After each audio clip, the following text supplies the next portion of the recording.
36 heures après la démission surprise du gouvernement, Manuel Valls quitte François Hollande après d'ultimes réglages sur la liste de ses futurs ministres.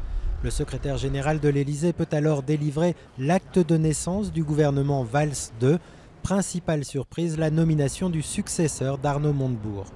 Monsieur Emmanuel Macron, ministre de l'économie, de l'industrie et du numérique.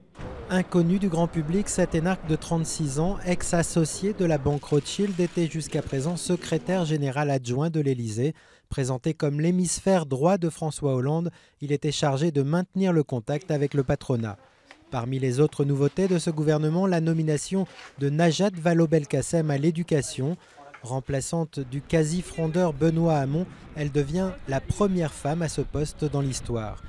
Autre femme promue, Fleur Pellerin, qui prend la place d'Aurélie Filippetti à la culture. Pour le reste, 12 des 16 ministres sortants conservent leur poste, mais surtout le nouveau gouvernement n'a pas réussi à élargir son assise politique. Écologistes et centristes n'en seront pas. Un remaniement limité, donc aussitôt raillé par l'opposition. La vérité, ce n'est pas un problème de casting aujourd'hui. Le problème, c'est un problème de ligne politique. Quelle politique, avec quelle majorité? Car la droite n'est plus la seule aujourd'hui à se situer dans l'opposition. Les députés frondeurs du Parti socialiste ont clairement décidé de hausser la voix. C'est comme si les défaites électorales de l'année, les municipales, les européennes, n'avaient absolument servi à rien, qu'on n'en tirait absolument aucune leçon. On s'entête, on s'enferme dans une politique et même on la radicalise à travers des symboles forts. Manuel Valls devrait malgré tout demander un vote de confiance au Parlement. Un test périlleux alors que sa majorité se réduit désormais à une peau de chagrin.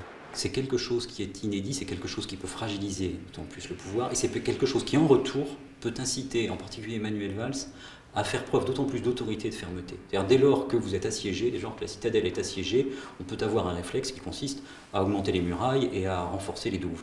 Le premier test aura sans doute lieu dès ce week-end à La Rochelle avec l'université d'été d'un PS aujourd'hui en miettes. Il y a un an, le ministre de l'Intérieur Manuel Valls y était accueilli en héros. Pas sûr qu'il bénéficie aujourd'hui de la même popularité.